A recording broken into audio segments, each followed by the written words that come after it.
বন্ধুরা দেখো, আজকে এই ভিডিওটা সম্পূর্ণ তাদের জন্য যারা মটরশুঁটির কচুরি খেতে ভালোবাসো, কিন্তু ঠিকঠাক করে উঠতে পারো না।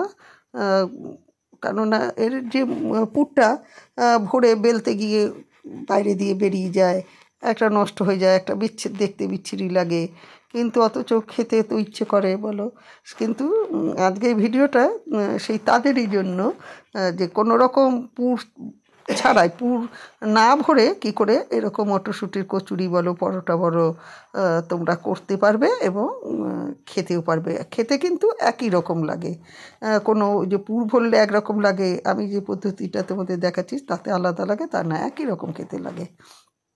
তাহলে চলো আর দেরি না করে আমরা চটপট তোমাকে পুরো ভিডিওটা একটুও না টেনে দেখো। আশা করি খুব ভালো লাগবে তোমাদের এবং খুব উপকারে আসবে। প্রথমে দেখো, ময়দা নিয়ে নিয়েছি, আর তার সঙ্গে মটরশুঁটিটা করবে কি বলো তো, তোমরা আদা জিরে একটু সামান্য লবণ চিনি দিয়ে স্বাদ মতো দিয়ে পেস্ট করে নেবে, নিয়ে ময়দার সঙ্গে পুরোটা মেখে ফেলবে। যতটা বেশি তোমরা পুর করে দিতে পারবে তত কিন্তু স্বাদটা বেশি ভালো হবে। আমার কাছে খালি তোমাদের সঙ্গে শেয়ার করব বলে আমার কাছে যতটুকু ছিল সেইটুকু দিয়েই তোমাদের করে দেখাচ্ছি। দেখো, এখানে সুন্দর করে ময়দা মাখা হয়ে গেছে এবং তার থেকে এখানে লেচি করে নিচ্ছি। কিন্তু দেখো, একটুও কিন্তু বেলবো যখন কোনো ফেটেও বেরোবে না, চারপাশ দিয়ে ছড়িয়েও যাবে না। এই দেখো, আমার ছেলে লুচিটা ভালোবাসে না বলে ওর জন্য 4টে পরোটার লেচি করে রেখেছি। এখন দেখো, এখানে কড়ায় তেল গরম করতে দিয়ে দিয়েছি। এবারে একটা একটা করে লুচি বেলে বেলে ভাজবো। একদম দেখো কি সুন্দর করে প্রত্যেকটা লুচি কিন্তু এক সুন্দর করে ভাজা হয়ে যাবে, কোনো বেরোবে না, তেলটাও নষ্ট হবে না, সব দিক দিয়ে কিন্তু ভারী সুন্দর লাগবে।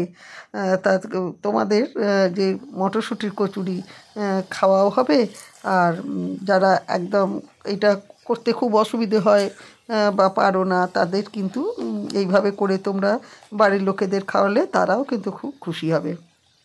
এখানে দেখো, সবকটা লুচি আমার ভাজা হয়ে গেছে, আর ছেলের জন্য, ছেলে পরোটা খাবে, ওই জন্য ওই লেচি যে বড় 4টে লেচি রেখেছিলাম ওইগুলো দিয়ে ছেলের পরোটা বানিয়ে দিলাম। এই যে পুর ভরা হয়নি বলে যে কচুরিটার স্বাদ বদলে যাবে তা না, স্বাদ কিন্তু একই স্বাদের, মানে স্বাদ একই স্বাদ পাবে। এখানে দেখো, আমি পরিবেশন করে দিয়েছি কচুরি, মানে মটরশুঁটির কচুরি আর মটরশুঁটি আলু দিয়ে তরকারি দিয়ে এখানে দিয়ে সাজিয়ে দিয়েছি। তাহলে তোমাদের কেমন লাগলো অবশ্যই কমেন্ট করে জানাতে ভুলবে না। আর তোমরাও একবার এরকমভাবে বাড়িতে করো, দেখবে, আশা করি তোমাদেরও নিশ্চয়ই ভালো লাগবে এবং বাড়ির লোকেদেরও খুব খুব ভালো লাগবে। তাহলে আজ এই পর্যন্তই। সবাই ভালো থাকো, সুস্থ থাকো, আর এই ভিডিওটা একটুও না টেনে পুরো ভিডিওটা দেখো, কেমন?